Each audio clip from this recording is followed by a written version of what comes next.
j'espère que vous allez bien. Aujourd'hui, je vous propose de vous faire un petit kit de survie de la couture. Imaginez, demain, vous n'avez plus rien, vous avez perdu votre maison, vous avez tout perdu, vous avez plus une seule affaire de couture. Qu'est-ce que vous prenez? Qu'est-ce que vous rachetez? Ou alors, vous êtes débutante, vous n'avez rien du tout et vous vous dites: «Ah, mais qu'est-ce que je peux prendre?»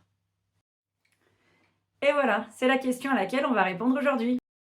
Mais d'abord, avant de commencer, d'après les statistiques de YouTube, il y a 75% des personnes qui regardent mes vidéos qui ne sont pas abonnées. Donc on commence par cliquer sur la petite cloche et on s'abonne. On n'oublie pas parce que c'est vraiment important, c'est comme ça que ça me permet d'être référencé sur YouTube. YouTube, c'est si vous êtes abonné, si vous mettez des likes, des petits pouces, des petits commentaires, c'est comme ça que YouTube ensuite me référence et me montre ma vidéo à d'autres personnes qui sont intéressées par les mêmes sujets que vous. Donc n'hésitez pas aussi à la partager dans votre entourage si vous savez qu'il y a des personnes qui seraient intéressées par ces sujets-là.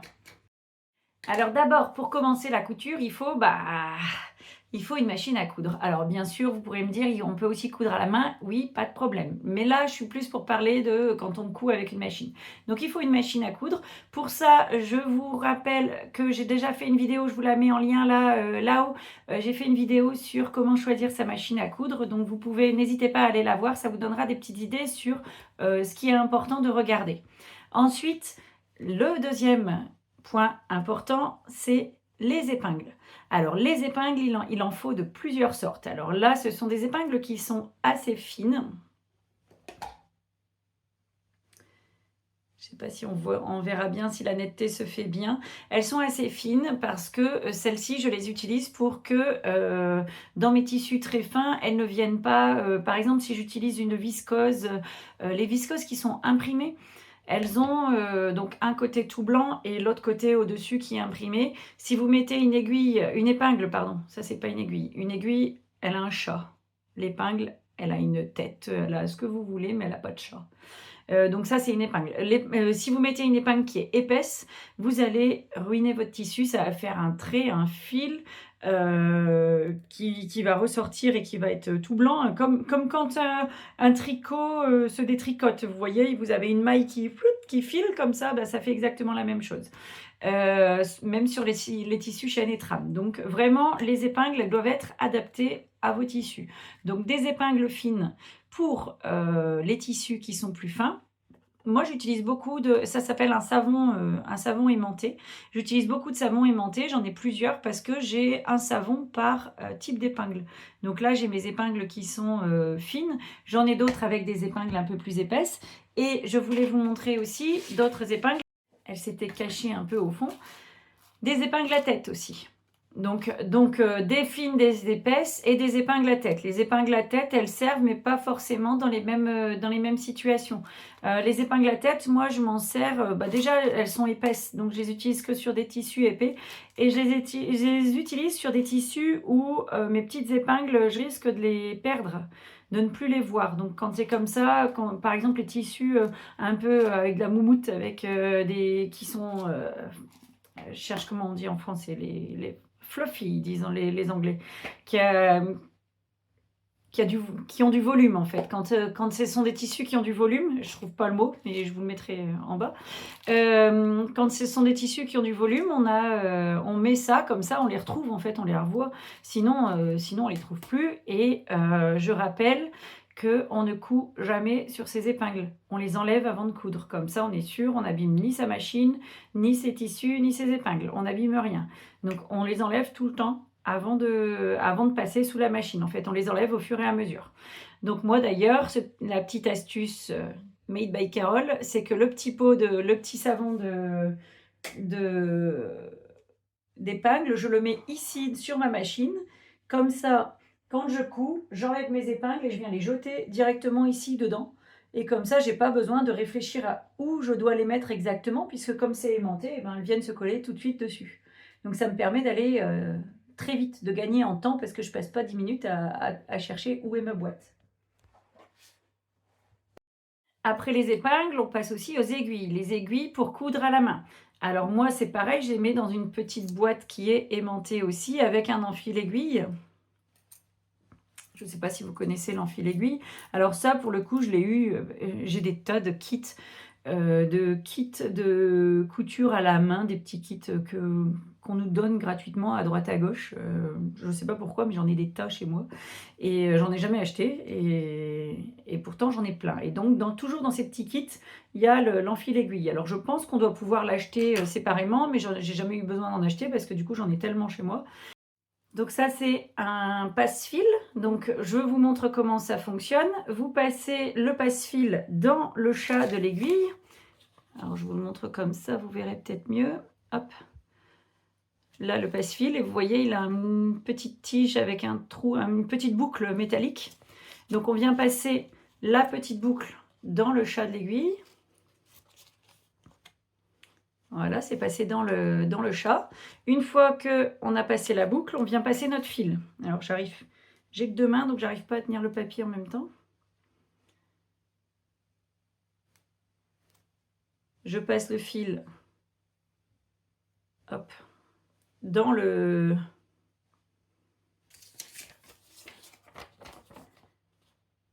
J'ai passé le fil là, dans la petite boucle. Hop.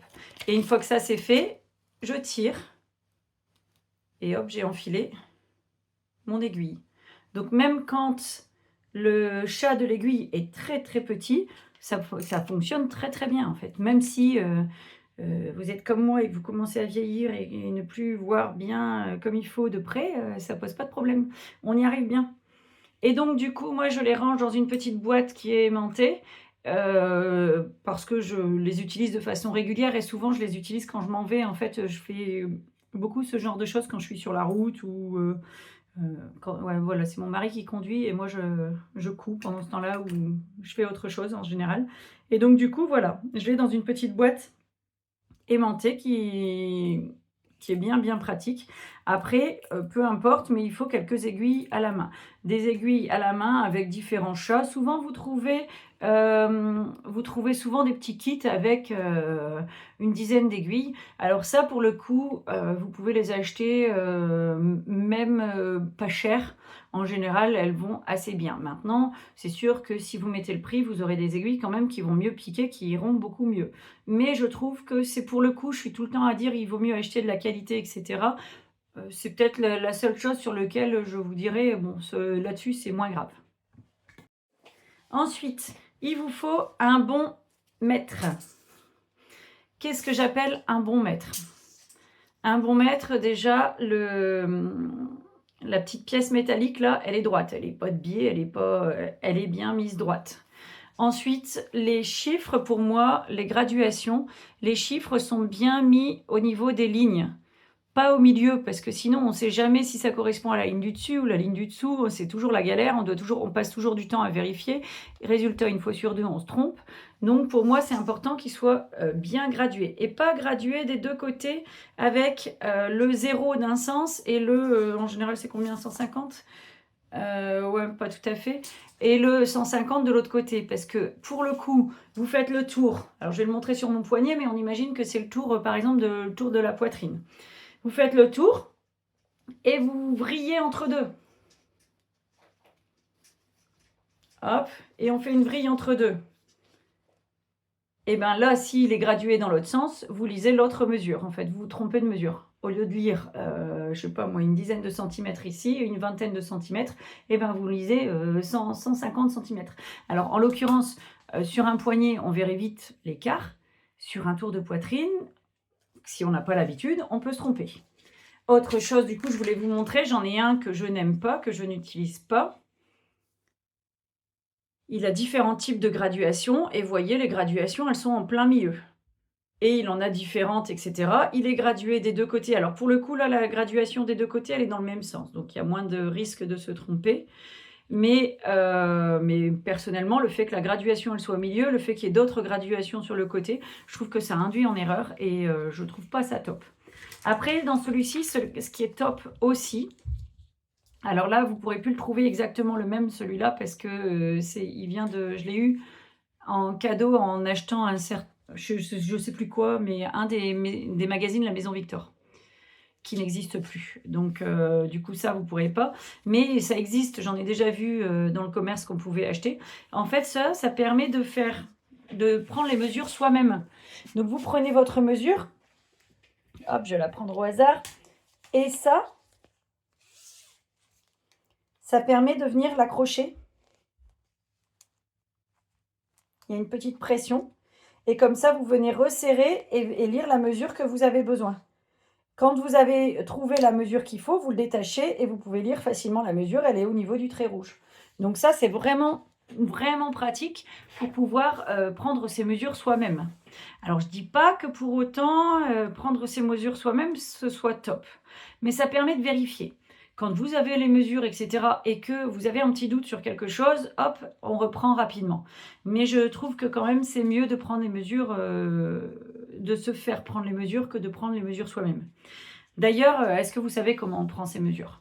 Si jamais vous ne savez pas, mettez-moi un petit commentaire et dites-moi si jamais ça vous intéresse de savoir, d'avoir une petite vidéo là-dessus sur comment prendre ces mesures.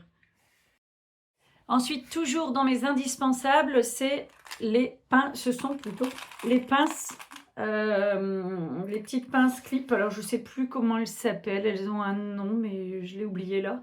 Alors moi, celles-là, je les ai depuis très très très longtemps. Les rouges, c'était les toutes premières qui existaient et à l'époque, on les trouvait même pas partout. On les trouvait vraiment dans des endroits spécifiques. J'ai trouvé d'ailleurs que sur Internet, j'arrivais pas à les trouver dans les magasins. Et depuis, ça s'est démocratisé, on les trouve quand même beaucoup plus. Mais j'ai un lot, je sais pas, moi, il doit y en avoir une cinquantaine et je m'en sers tout le temps, tout le temps, tout le temps. Limite, j'en aurai une deuxième boîte que ça irait aussi. Vraiment, c'est quelque chose de très, très utile. Alors, comme je vous disais, le petit conseil de tout à l'heure, où je vous expliquais où je mettais mes épingles juste à côté, et bien ça c'est pareil, je les mets ici là juste derrière ma machine, comme ça quand j'enlève mes pinces sont sur mon tissu, quand j'enlève mes pinces je les jette directement dans la boîte, et comme ça pareil, j'ai pas besoin de chercher pendant 2 heures, ni de les ranger pendant 2 heures, elles sont directement remises dans la boîte, donc j'ai tout de suite toutes mes pinces qui sont de nouveau rangées. Ça, c'est tout des petites astuces qui permettent d'aller plus vite en couture, qui permettent de ne pas se perdre et qui permettent de réussir à rester organisé en fait. Ensuite, vous avez l'indispensable, c'est la paire de ciseaux de couture. Alors, la petite astuce, chez moi, tous les ciseaux de couture, tous les ciseaux qui servent pour les tissus ont un petit ruban. Parce que les ciseaux qui servent pour couper le tissu ne servent que à couper le tissu. On ne coupe pas le papier avec, parce que dans le papier, il y a des fibres, je ne saurais même pas dire quoi exactement, mais qui abîment la lame, qui l'esquintent légèrement, qui font que après le tissu, elle n'arrive plus à le couper. Donc les ciseaux de papier que vous utilisez pour couper le papier vont très bien couper pour le papier, mais ils ne couperont pas correctement le tissu. Donc du coup, les ciseaux de tissu, tous les ciseaux qu'on utilise pour le tissu ont le petit ruban. Ensuite aussi, la paire de ciseaux pour le papier. Donc celle-là, elle sert que pour le papier, enfin ou pour d'autres choses si vous voulez, mais pas le tissu. Et ensuite, alors au choix, mais les petits ciseaux coupe-fil, il y en a encore d'autres sortes qui vous appuyez dessus et ils reviennent tout seuls. Alors moi, je préfère ceux-là aux ciseaux, les ciseaux coupe-fil. Je suis allée vous en chercher parce que ça va être plus parlant. Donc ça, c'est des ciseaux coupe-fil. Donc vous voyez, on appuie et ils reviennent tout seuls à leur place. Donc ça peut être très très pratique, mais personnellement, j'utilise pas les ciseaux pour couper mes fils parce que j'ai un coupe-fil sur ma machine. Donc j'utilise mes ciseaux pour être précise en fait, pour aller dans les petits angles et les petits coins, et j'ai besoin que ça coupe jusqu'au bout, jusqu'à la pointe. Et ceux-là ne coupent pas jusqu'à la pointe. Alors que ceux-ci, oui. Ceux-là sont un peu plus, ceux-ci, ils sont un petit peu plus épais et ceux-ci sont un peu plus fins. Donc moi, ma préférence, elle va sur ceux-là. C'est vraiment ceux, la lame est vraiment très très fine, donc j'arrive à aller vraiment dans tous les petits coins avec ça. Quand je dois, même parfois quand je dois découdre quelque chose, ça m'arrive régulièrement de le faire plutôt avec des ciseaux qu'avec un découpe-vite. Du coup, la transition est toute trouvée. L'outil prochain qui est l'indispensable pour moi, c'est le découvite. Je l'utilise vraiment tout le temps, tout le temps, tout le temps. Achetez un bon découvite. Il en existe plein sur les marchés chinois là qu'on trouve, mais sincèrement, utilisez une fois un vrai découvite et vous verrez la différence. Vous verrez que, en fait, et aussi un découvite, ça s'use. Il y a une petite lame ici, là. Il y a une petite lame dans le fond qui fait que ça coupe le fil. Et cette petite lame, elle s'use. Donc, au bout d'un moment, elle ne coupe plus bien. Donc, il ne faut pas hésiter non plus quand il coupe plus bien. Alors, peut-être que ça s'aiguise, ça, je ne sais pas. Si jamais quelqu'un sait à ce sujet-là, je suis intéressée parce que je suis vraiment dans l'idée de ne pas consommer de trop. Donc, si j'arrivais à aiguiser, alors celui-là, ça fait quand même déjà très longtemps que je l'ai, mais je sens que là, il commence à plus très bien couper. Et donc du coup, bon, bah, si j'arrive à le faire aiguiser, pourquoi pas, mais sinon, bah, j'en achèterai un autre, je pense. Ensuite, on va passer aux outils de marquage. Donc dans les outils de marquage, vous avez les stylos friction. Pour les débutantes, ces stylos-là s'effacent au fer à repasser. Donc ils s'effacent à la chaleur. Donc, mais attention, attention, attention à prendre avec précaution parce que parfois sur certains tissus, ils marquent. Même une fois qu'on les a enlevés au fer à repasser, la trace reste. Donc surtout si vous avez des tissus unis, ça a tendance à se voir encore plus. Et ils ressortent au froid. Alors vous allez me dire, oui, je ne mets jamais mes vêtements au frigo. Certes, mais vous prenez l'avion, vos bagages sont en soute, ils sont au froid. Et vous ressortez de l'avion, vous mettez vos vêtements et vous avez toutes vos petites croix ou vos machins qui dépassent. Donc, oui, mais avec parcimonie. Sinon, dans les outils de marquage, j'en ai parlé déjà plusieurs fois dans plusieurs vidéos. Mon outil de marquage favori, c'est la chute de savon. La chute de savon que j'aiguise avec mon petit réglé. Regardez, je vais essayer de vous retrouver, je ne sais plus dans quelle vidéo c'était que j'en ai parlé et que je vous ai montré comment je l'aiguisais. Je vous mettrai le lien là-haut. Et donc ça, du coup, comme je l'aiguise au fur et à mesure, mon trait est toujours très fin. Et là-dessus, avec le savon, ça glisse super bien. C'est vraiment mon outil de marquage préféré. Ensuite, en outil de marquage, vous avez aussi le stylo Boin. Alors, faites pas attention à mon scotch violet. C'est parce que j'ai des porte-mines à craie et des porte-mines sans craie. Donc, je mets des scotch pour savoir lesquels sont à craie. Donc, le porte-mine Boin qui a des mines en taille 0,9 qui fait des traits très fins. Ça marche très bien sur certains types de tissus, mais pas sur tous. Sur certains tissus, ça a du mal à marquer et on a beau essayer de passer plusieurs fois, ça a des fois du mal à marquer. Donc bon, c'est super.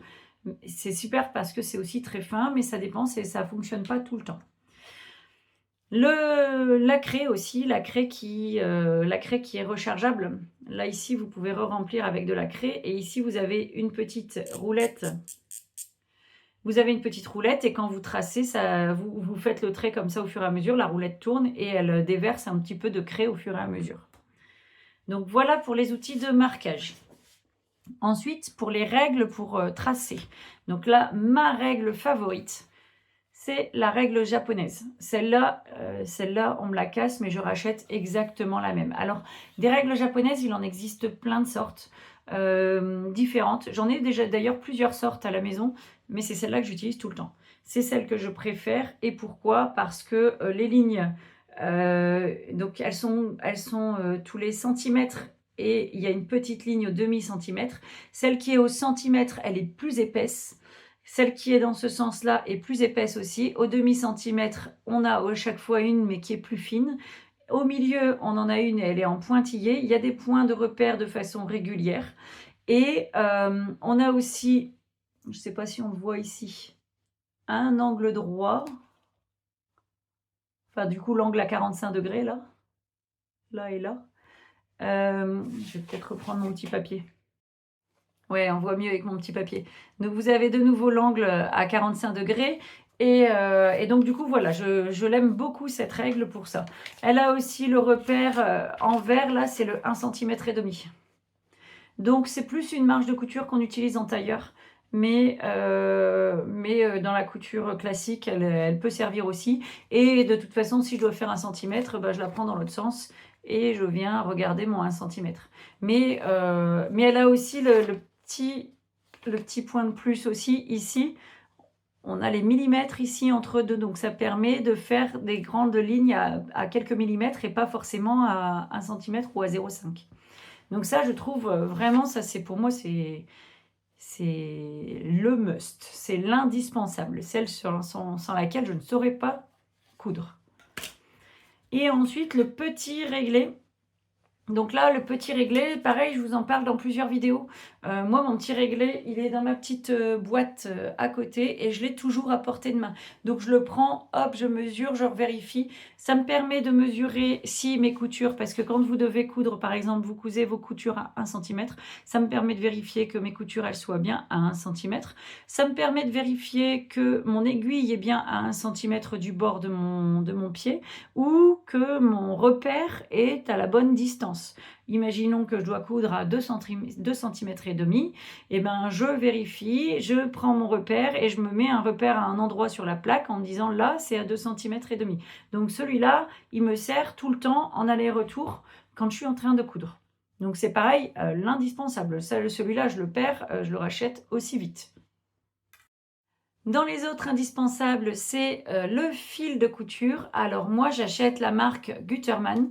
C'est pas forcément la seule marque qui est bien, mais par contre, je déconseille tous les fils de sous-marque. Alors là, les filles de l'assaut, si vous m'écoutez, vous saurez ce que je vais rabâcher, parce que je le rabâche tout le temps, tout le temps, tout le temps, tout le temps. Les fils que vous achetez qui sont pas chers et qui, eh ben, ça ne fonctionne pas, ça peluche, ça abîme votre machine, ça casse tout le temps, c'est une vraie galère. Et vous perdez la confiance en vous. Vous perdez votre confiance en vous parce que vous croyez que le problème vient de vous, alors qu'en réalité, il vient de la qualité de votre fil. C'est vraiment important de prendre du fil de qualité. Du fil qui peluche pas, du fil qui ne casse pas, qui soit solide. Donc vraiment, du fil de marque. Il existe la marque DMC, il existe la marque Mettler, il existe la marque Gutermann, il en existe encore plein d'autres, j'ai pas forcément en tête celle-là. Il en existe plein d'autres, mais les marques, une marque, celle que vous voulez, mais une marque. J'en ai essayé déjà pas mal des sous-marques moins chères et franchement, à chaque fois, c'est la galère. Et dernier outil indispensable, c'est le papier de soie. Alors, c'est indispensable si on débute, mais là, alors je sais plus si je vous l'ai dit ou pas parce que la vidéo, j'ai tourné tellement de fois que finalement, je ne sais plus si je vous ai spoilé. Mais je vais bientôt me mettre au patronage, à la vidéoprojection pour les patrons. Donc, c'est-à-dire que je vais avoir un vidéoprojecteur accroché à mon plafond qui va projeter sur ma table de couture. Comme ça, je couperai directement sur mon tissu. Mais, et donc, du coup, j'aurai plus besoin du papier à patron. Mais le papier à patron, en fait, c'est quand on n'a pas du coup ce matériel-là de vidéoprojection, c'est super utile. Alors, je suis de la team papier de soie. Comme vous voyez, du papier comme ça, très fin, transparent, on voit à travers. Il est transparent. C'est celui que je préfère parce que justement, comme il est fin, on voit à travers, on arrive à faire ses corrections, etc. Et comme il est fin aussi, on arrive facilement à plier et à modifier. Il se coupe très facilement.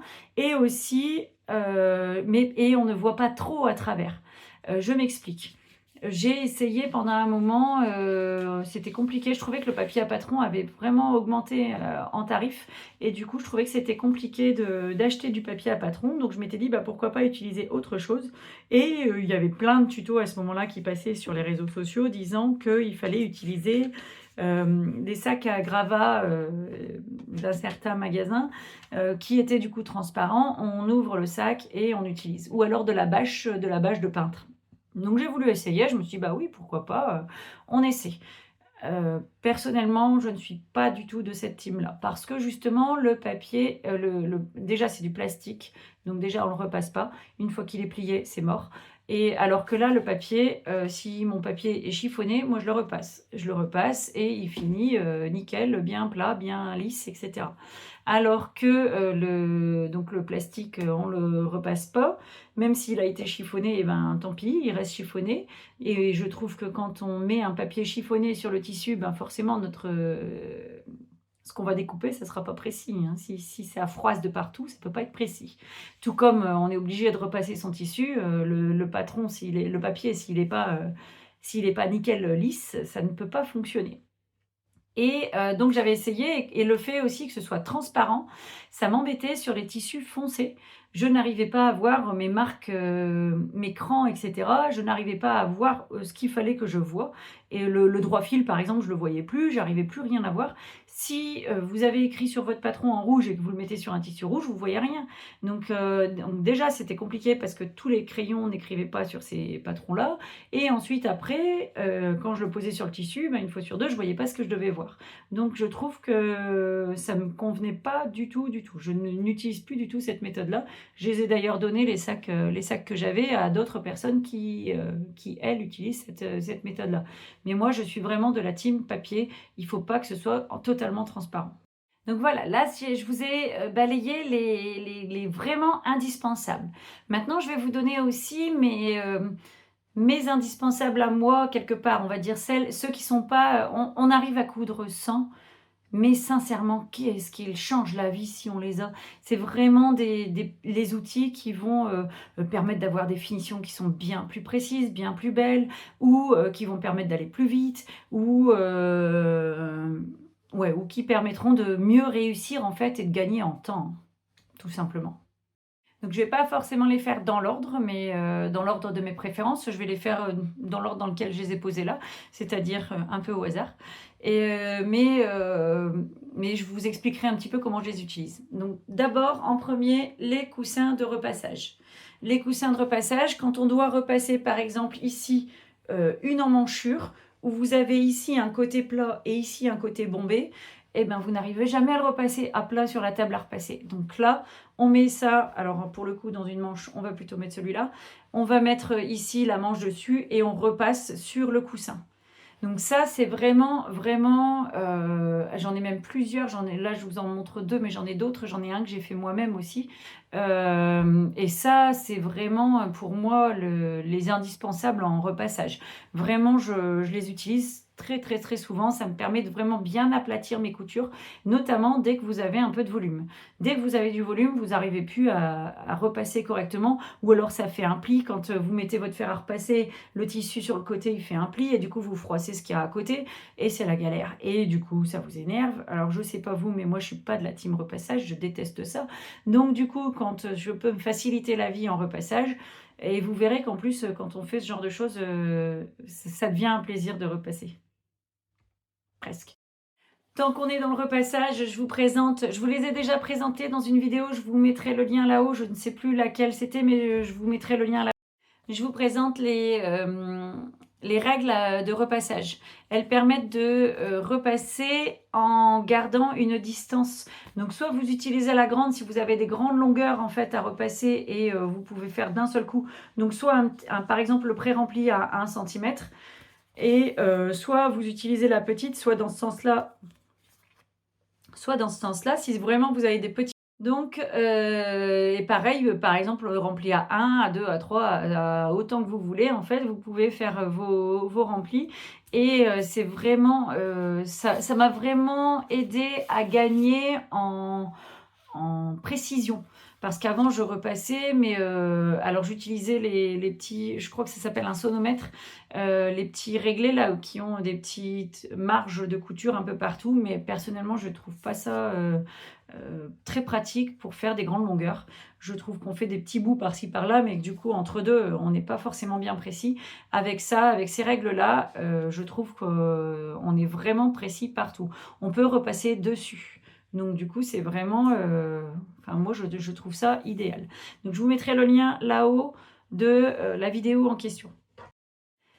Ensuite, les poids de couture pour pouvoir, alors en fonction de quel team vous êtes, si vous êtes de la team je découpe au ciseau ou je découpe au cutter, vous utilisez différentes méthodes. Si vous découpez au ciseau, vous mettez des épingles. Vous épinglez pour pouvoir couper. Et surtout, hein, vraiment important, si on utilise les ciseaux, on épingle. Parce que sinon, votre tissu bouge avec votre papier et du coup, c'est à coup sûr, vous n'êtes pas précis. Par contre, moi, je suis plutôt de la team cutter. D'ailleurs, un autre de mes indispensables, c'est le tapis de découpe que je vous montrerai après parce que là, vous êtes posé dessus. Donc, je vous le montrerai ensuite et j'essaierai de faire l'incrustation dans la vidéo. Le tapis de découpe auto-cicatrisant. Et comme ça, il ne marque pas avec quand vous mettez un coup de cutter dessus, il ne marque pas. Alors voilà mon tapis de découpe qui est auto-cicatrisant. Donc on voit peut-être quand même que j'utilise, il a quand même des petites marques, vous voyez là il a une petite marque, mais dans l'ensemble je l'utilise vraiment beaucoup et il reste très lisse et il marque pas bien, pas beaucoup. Donc vraiment j'en suis très contente. Je l'avais acheté chez Snapply. Et autre chose que j'ai oublié de vous dire dans la vidéo, c'est que je vais vous mettre un PDF avec tous mes indispensables ou moins indispensables, un petit listing de tout ce que je pense qui est indispensable. Et donc, quand vous utilisez le cutter, il n'y a pas forcément besoin d'épingler. D'ailleurs, quand c'est comme ça, moi je trouve même qu'épingler fait perdre en précision parce que l'épinglage provoque une petite bosse et donc du coup on n'est pas tout à fait droit au niveau de l'épingle. Alors que j'utilise des poids, donc je mets des poids, alors c'est des rondelles achetées Brico Dépôt. C'est des rondelles de bricolage, hein, et donc j'en ai acheté tout un paquet. Ouais, j'ai mis mon initiale dessus parce que je l'utilise en formation et qu'on a toutes les mêmes, alors du coup ça permet de s'y retrouver. Donc les poids que je pose partout comme ça sur mes patrons, comme ça quand je découpe, ils ne bougent pas. Je suis désolée, je réalise que je regarde à chaque fois à côté de la caméra parce que je suis en mode selfie et du coup je regarde là où je me vois alors qu'en réalité la caméra est sur le côté donc je ne vous regarde jamais. Il faut que je prenne le pli de penser à regarder sur le côté. Et mes poids me servent aussi comme fil à plomb. J'en ai mis 2 en fait sur un fil et ils me servent de fil à plomb, donc permettre, alors ça c'est plus pour le modélisme, mais ça peut servir quand même. Quand on trace les verticales sur le corps, on a besoin qu'elles soient d'aplomb et donc du coup, ça me permet de vraiment être sûre que je sois d'aplomb. Et pareil que pour mes épingles, ces rondelles, comme elles sont, enfin mes poids, comme elles sont métalliques, je les mets sur des portes aimants, des portes aimantées. Et alors ça, c'est des portes aimantées, enfin des petites boîtes aimantées de Lidl. Je les ai achetées, je ne sais plus combien, mais c'était pour deux, c'était 3 francs 6 sous. Et c'est là qu'on voit que j'ai passé les 40 ans, puisque je parle encore en francs. Et en sous. Donc du coup, cette petite boîte qui est aimantée, ça me permet que mes rondelles ne bougent pas et elles restent bien dedans. Alors bien sûr, j'en ai mis tellement que je pense que si je le retournais, tout ne tiendrait pas dedans. Mais ça permet quand même de maintenir plus ou moins au même endroit. Donc pour revenir sur le tapis autocicatrisant, j'utilise avec un cutter rotatif. Alors là, pareil, un cutter de marque, un bon cutter rotatif, pas n'importe lequel. J'en ai déjà acheté plusieurs. J'ai fini par acheter ceux-là de la marque Fiskars.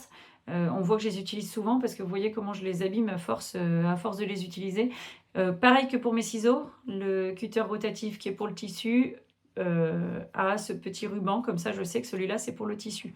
Parce que j'en ai un autre qui lui est pour le papier. Donc lui, il n'a pas le ruban, il est pour couper le papier. Parce que je m'en sers vraiment pour tout. Je coupe mes patrons directement au cutter, je coupe les tissus au cutter aussi.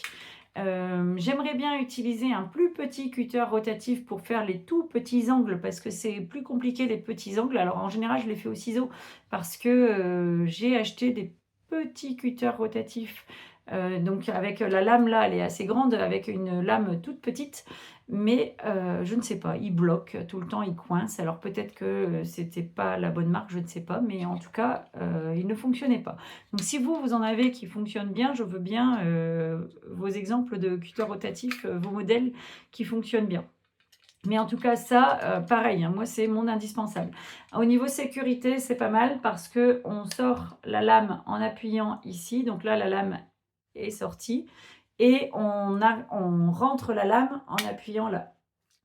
Donc vraiment, alors, je suis à l'envers pour vous le montrer parce que je suis droitière. Mais c'est vraiment ergonomique en fait.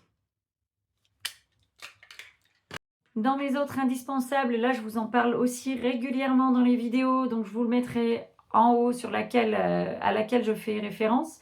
Le poinçon. Le poinçon, tiens, on dirait une moustache. Le poinçon, c'est l'outil que j'utilise, qui pour moi est indispensable. Les filles de l'assaut, si vous me regardez, vous saurez à quel point je passe ma vie à vous en reparler. D'ailleurs, elles n'utilisent pas toutes un poinçon. Il y en a qui utilisent un tournevis. Je te fais un petit coucou, Claudine. Ça fait aussi l'affaire tant que vous avez une petite pointe qui vous permet de pousser le tissu, de le maintenir, soit de le pousser, soit de le maintenir en place, qui permet de faire un peu comme pourrait faire une épingle, mais sans avoir l'épingle. Ça, c'est vraiment un indispensable. Bien souvent, si vous avez des pinces pour mettre les pressions, vous avez dans le kit de la pince un poinçon. Donc bien souvent, vous en avez déjà chez vous et vous n'êtes pas au courant.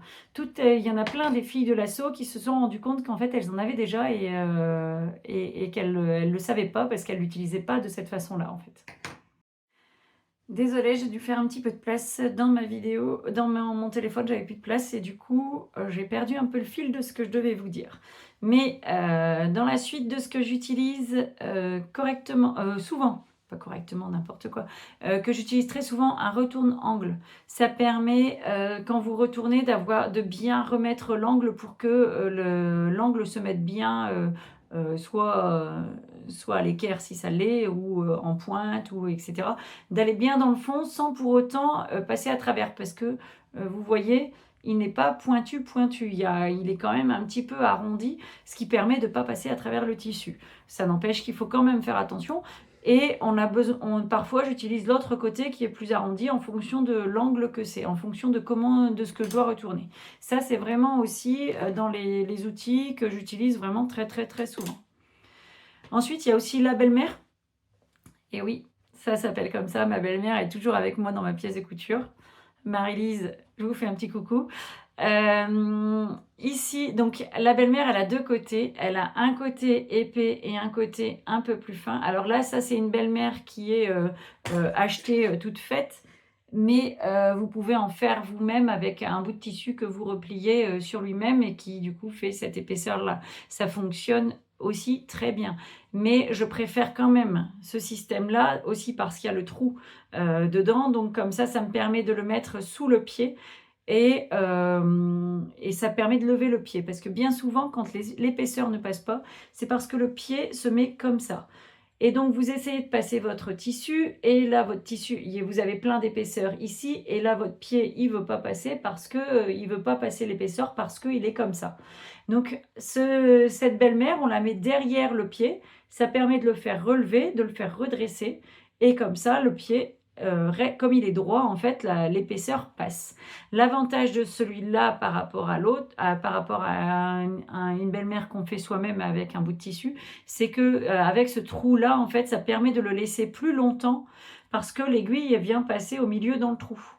Donc du coup, je peux le laisser parce que l'autre, je dois l'enlever dès que j'arrive au niveau de l'aiguille.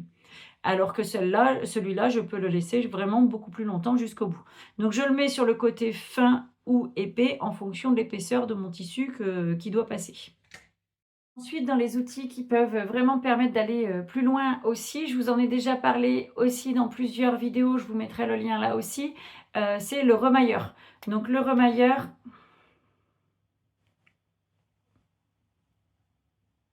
hop, je vais reprendre mon... Ouais, on voit beaucoup mieux avec le petit papier. Donc, vous voyez le remailleur, il s'ouvre et il se ferme. Ça sert normalement pour le tricot, pour reprendre les mailles. Moi, je m'en sers pour rentrer les fils de surgé. Je vous le montre dans les vidéos, dans plusieurs vidéos, comment faire pour rentrer les fils de surgé. Donc, n'hésitez pas à aller voir mes autres vidéos. C'est vraiment l'outil qui me fait gagner un temps fou pour rentrer mes surgés. Et du coup, mes finitions de surgé sont toujours nickel. J'ai pas un seul surgé qui peut s'en aller parce que je bloque mes fils. Ensuite, dans les outils que j'adore aussi, pas indispensables, mais qui me permettent vraiment de gagner en efficacité et en précision, c'est la règle à patchwork. Alors celle-là, elle est particulièrement grande elle fait 60 cm sur 15 de large. Mais il en existe différentes. J'en ai plusieurs versions en fait. J'en ai une plus petite. La plus petite que j'ai, je crois qu'elle fait un carré 10 sur 10. Ou 15 sur 15, je ne sais plus exactement, mais elle fait un carré. C'est peut-être 15 sur 15 quand je vois la taille. Voilà, j'en ai plusieurs. Elles sont très épaisses, elles sont assez rigides. Et elles sont lourdes aussi, donc ça permet vraiment sur les tissus de poser, de faire des alignements, de faire des perpendiculaires et des parallèles. Ça me permet aussi de couper droit, parce que comme elle est épaisse, je mets mon cutter le long en fait, et hop, il glisse tout seul dessus, parce que comme c'est épais, eh ben, ça donne un bon guide. J'utilise ça pour couper, mais j'utilise aussi mes réglés métalliques. Je vous ai montré le petit réglé métallique tout à l'heure. Celui-ci, mais j'ai le même en version 1 mètre, en version 50 cm et en version 1 mètre. Je ne les ai pas mis dans les indispensables parce qu'on arrive à s'en passer, on arrive à faire sans. Mais moi, je les utilise vraiment beaucoup, mais je trouve qu'on arrive à faire sans. Donc, pour débuter, ça n'est pas nécessaire de les acheter. Celui de 1 mètre, je l'ai acheté dans un magasin de bricolage. C'est pas du spécifique couture. Et les réglés métalliques, c'est pas mal aussi pour couper au cutter, parce que déjà, on ne coupe pas avec le cutter dessus. On ne peut pas abîmer la règle avec le cutter, parce que le cutter passe à côté. S'il passe dessus, mais il ne la coupe pas. Contrairement à la règle en plastique. Avec la règle à patchwork, ça permet aussi assez facilement de travailler des fois sans patron sur certaines choses. Par exemple, sur des petits accessoires du genre des trousses, des petits sacs, des choses comme ça. On fait très facilement des rectangles, des carrés, des bandes. Les lanières, par exemple, une lanière de 5 cm, ça va tout seul à faire avec une règle à patchwork. Donc c'est vraiment des règles, je ne fais pas de patchwork, mais j'utilise énormément les règles à patchwork pour toutes ces choses-là en fait. Et c'est vraiment pour moi quelque chose de très utile. Et dans les dernières choses que je trouve utiles, pas indispensables, mais bien utiles, c'est les pieds, différents pieds. Vous avez toujours dans votre machine, avec la machine, vous avez un pied classique, vous avez un pied à boutonnière, vous avez un pied à fermeture éclair. Ça, c'est la base de ce que vous avez dans toutes les machines. Moi, ce que j'aime bien utiliser aussi, c'est le pied double entraînement.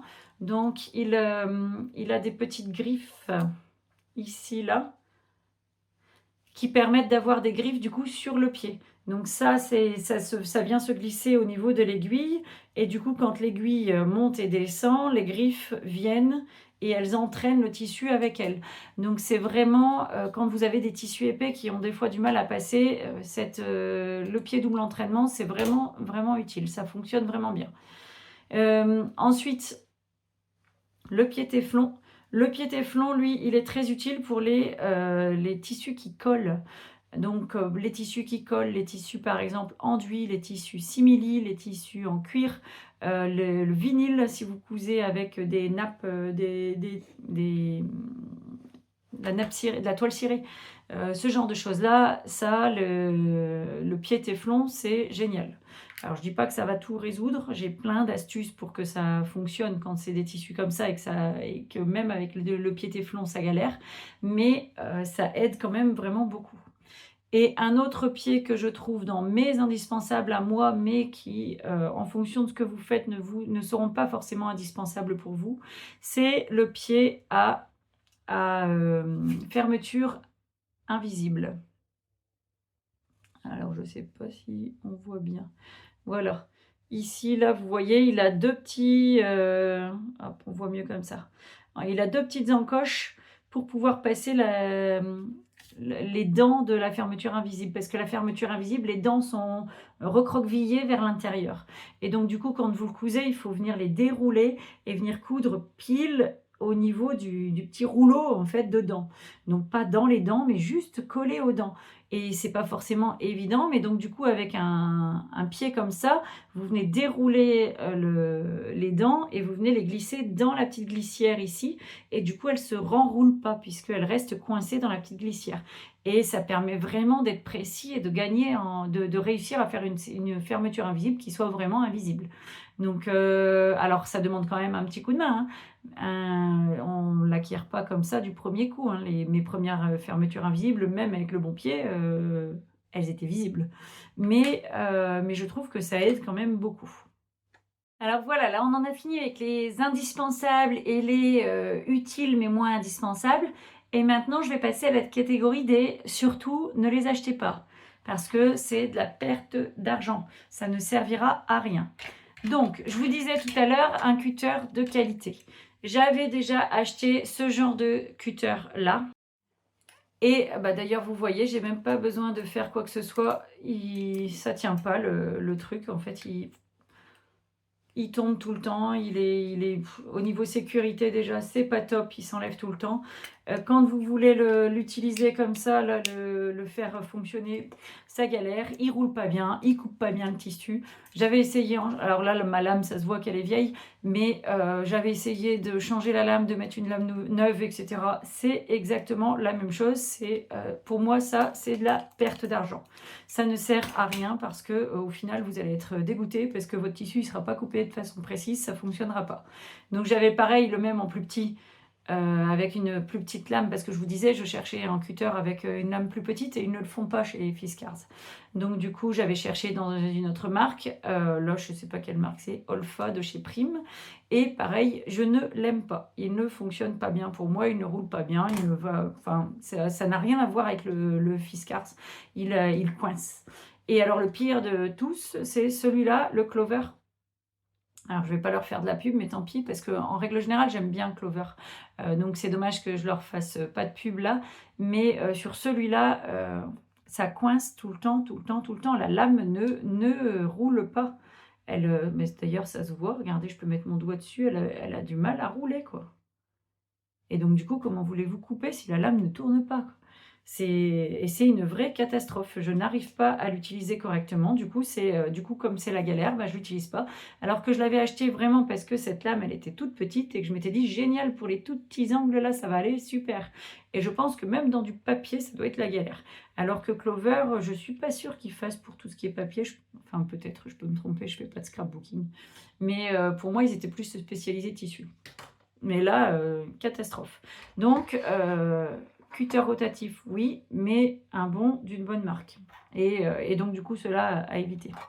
Alors, il en existe peut-être d'autres, ou peut-être que je suis tombée sur un mauvais lot hein, de Clover, je ne sais pas. Mais en tout cas, celui-là, c'est la catastrophe.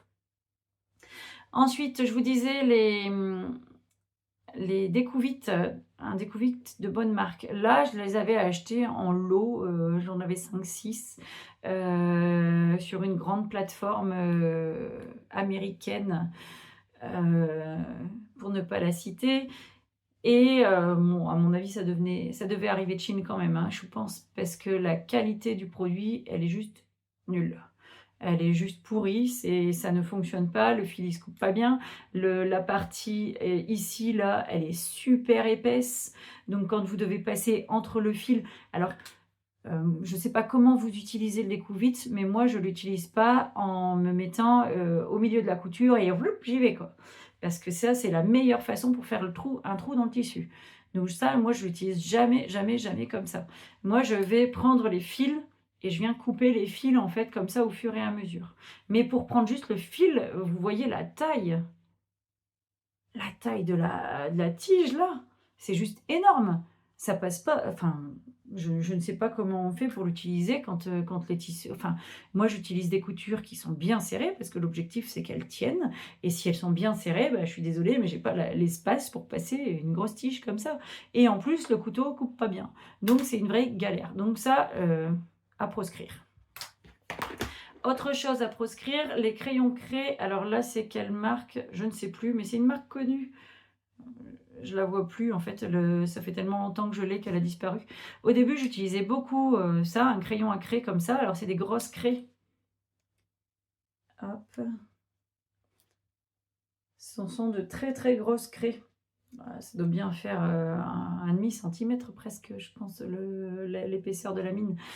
C'est vraiment, vraiment très épais, mais du coup, c'est tellement épais que c'est tout sauf précis. Heu, pour moi, heu, pour moi, on ne peut pas être précis en utilisant ça et si on n'est pas précis déjà en traçant et on repère en précision en coupant et on repère en précision en cousant, bah, à la fin, on a un vêtement qui, si on perd, 3 millimètres, parce que là, vu l'épaisseur, on peut facilement perdre 3 millimètres, en traçant, on repère 3 millimètres en coupant, on repère 3 millimètres en cousant si on n'est pas très précis dans sa couture, et ben, vous avez, déjà 9 millimètres par couture. Donc imaginez si vous avez, un vêtement, si vous faites un vêtement, alors s'il y a que les coutures de côté, bah, vous avez déjà perdu quand même 1,8 cm. 1,8 cm, c'est énorme et ça peut faire qu'on rentre ou pas dans le vêtement ou que, il est trop large en fonction de comment vous avez, fait votre imprécision et non, je trouve ça énorme donc ça, à proscrire pour moi. À proscrire aussi les épingles qui sont, que j'appelle des clous. Alors là, celles-là, moi, je les garde parce que je les utilise dans mes tissus qui sont très, très épais, mais à proscrire pour tout le reste. N'allez pas mettre des épingles comme ça dans un tissu fin. C'est vraiment, ça ouais, c'est ce que j'appelle des clous. C'est pour moi, je comprends même pas qu'on vende ça en tant qu'épingles, elles étaient vendues comme des épingles super fines. Je les avais achetées pour ça d'ailleurs et quand elles sont arrivées, je me suis dit: Non mais jamais de la vie j'utilise ça sur des tissus fins. Je vais faire des gros trous, des marques, ça va se voir partout. Partout où j'aurais mis mes épingles, ça va se voir. Donc les épingles, on fait vraiment attention lesquelles on utilise. Donc ça, on les proscrit si on utilise beaucoup de tissus fins. Si vous utilisez des tissus épais, vous pouvez les garder, mais vous les mettez de côté dans le sens où on les utilise pas de façon régulière. Vous avez une petite cotonnade un peu fine, on n'utilise pas ça, hein, parce que sur la petite cotonnade un peu fine, ça va marquer, ça se verra. Autre chose aussi, j'avais, trouvé sur les réseaux sociaux que ça avait l'air pas mal, cette petite bague. Vous la mettez, comme ça sur votre doigt. Alors déjà, il faut avoir les doigts qui vont, hein, parce que je sais pas, vous voyez moi, mais j'arrive pas à le mettre jusqu'au bout et vous venez couper votre fil comme ça au fur et à mesure tout de suite. Comme ça, vous avez tout de suite vous avez pas besoin de prendre votre ciseau coupe-fil. C'est une catastrophe, c'est tout sauf, ergonomique. L'idée était bonne, mais la conception est vraiment mauvaise et donc du coup, alors déjà, il aurait fallu que ce soit plus adaptable à la taille des doigts de chacun et ensuite, il faudrait que ce soit plus ergonomique dans le sens où plus agréable à porter parce que là, c'est tout sauf confortable et du coup, ça fait pas gagner de temps et en plus ça embête, ça gêne quand on est en train de coudre. Donc à proscrire, achat inutile. Autre achat inutile, je m'étais laissée convaincre en regardant, La cabane à coudre. J'aime bien cette chaîne, de vidéos, cette chaîne YouTube. Elle fait des patrons, que je trouve très précis. Je trouve que ses finitions sont qualitatives.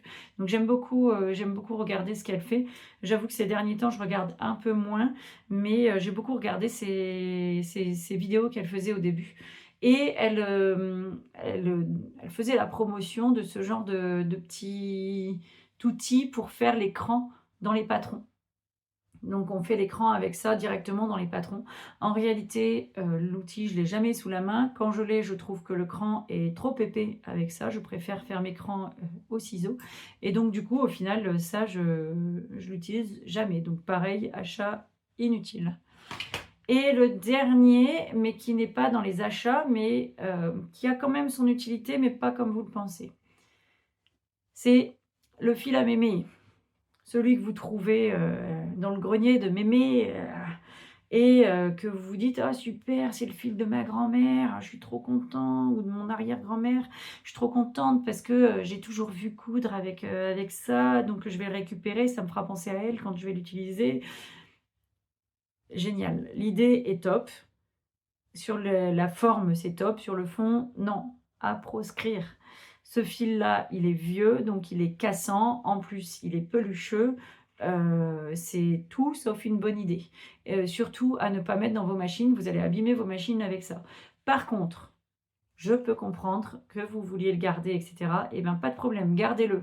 Mais gardez-le pour l'utiliser pour faire du bâti. Le bâti à la main, quand, par exemple, tout à l'heure, on parlait de fermeture invisible. Moi, ma fermeture invisible, je la bâtis à la main avant de la coudre. Pour la bâtir, j'utilise ce genre de fil. Là, ça va tout seul. En plus, comme ça, du coup, comme j'ai récupéré plein de fils à droite, à gauche, dans des brocantes, dans des gens qui me disent: «Ah bah tiens, tu couds beaucoup, je te donne ça, je te donne la vieille boîte de boutons et machin». D'ailleurs, la boîte de boutons, ça, c'est une très bonne idée. Ça, moi, j'en ai plein récupéré et j'adore. J'en utilise beaucoup comme ça. Mais par contre, le fil, je le mets dans une boîte sur le côté. J'utilise quand je dois faire un bâti. L'avantage, c'est que comme on m'en donne souvent, j'ai plein de couleurs différentes. Ça me permet de toujours avoir un fil qui est contrasté avec ce que j'ai. En fonction de ce que j'utilise et de ce que je dois faire, j'en ai toujours un qui va vraiment bien contraster. Voilà, j'ai fait le tour un petit peu de l'utile, le moins utile, mais quand même que j'aime bien, et le pas utile du tout. Maintenant, j'utilise encore plein d'autres choses, mais qui, je pense, sont plus faciles à faire sans. Moi, j'aime bien que les choses soient faites, soient fluides, soient ergonomiques, que je passe pas du temps à chercher après mes affaires, que mes affaires soient fonctionnelles. Donc j'aime bien avoir ce qu'il faut là où il faut. Et donc, c'est vrai que j'achète quand même souvent des petites choses qui me permettent de me faciliter la vie, mais qui sont pas, je trouve, indispensables. Donc ces choses-là, je vous en ai pas parlé dans cette vidéo. Mais pour moi, ce qui est important, c'est de toujours acheter qualitatif. Parce que si vous achetez à bas prix quelque chose qui va être de mauvaise qualité, et ben au final, vous allez croire que le problème vient de vous. Vous allez vous dire que que vous n'arrivez pas à le faire. Vous allez vous dire que finalement cet outil, il est tout sauf utile. Vous allez vous dire: «Eh dis donc, Carole, elle m'a dit, d'utiliser ça, mais ça va pas du tout». Non, non, en fait, ça va très bien, mais il faut penser à prendre celui qui est qualitatif. Faut pas hésiter à mettre le prix. Au pire, si jamais vous vous dites: «Ah bah ouais, mais je suis pas sûre de coudre, tout le temps, ou longtemps, ou pour l'instant je débute juste, et je vais peut-être pas coudre, beaucoup, donc ou peut-être même que je vais coudre une semaine et qu'après je vais plus jamais coudre, donc je vais pas investir tout de suite, beaucoup d'argent». Mais dites-vous que si jamais vous avez acheté du qualitatif et que finalement vous n'utilisez pas, ce sera facile de le revendre. Vous achetez du pas cher, vous ne le revendrez pas, hein, vous le mettez à la poubelle derrière. Donc ça, là, pour le coup, ça sera vraiment de l'argent jeté par la fenêtre, parce qu'en plus, vous ne l'utiliserez pas, parce qu'en plus, il vous aura fait perdre votre confiance en vous. Et donc, vraiment, c'est pour moi important de peut-être pas acheter en quantité, mais ce qu'on achète, on l'achète de qualité. Donc ça va vraiment être le conseil de cette vidéo, acheter qualitatif. Et donc voilà, donc je vous remercie mes petites bobines. J'espère que vous avez appris des choses, j'espère que vous avez passé un bon moment avec moi. Si c'est le cas, on n'hésite pas, on met un petit pouce. On n'hésite pas non plus à liker, pardon, ça je viens de le dire. On n'hésite pas à partager la vidéo à son entourage, et on n'hésite pas, si vous ne l'êtes pas encore, à vous abonner et à activer la petite cloche. À bientôt mes bobines!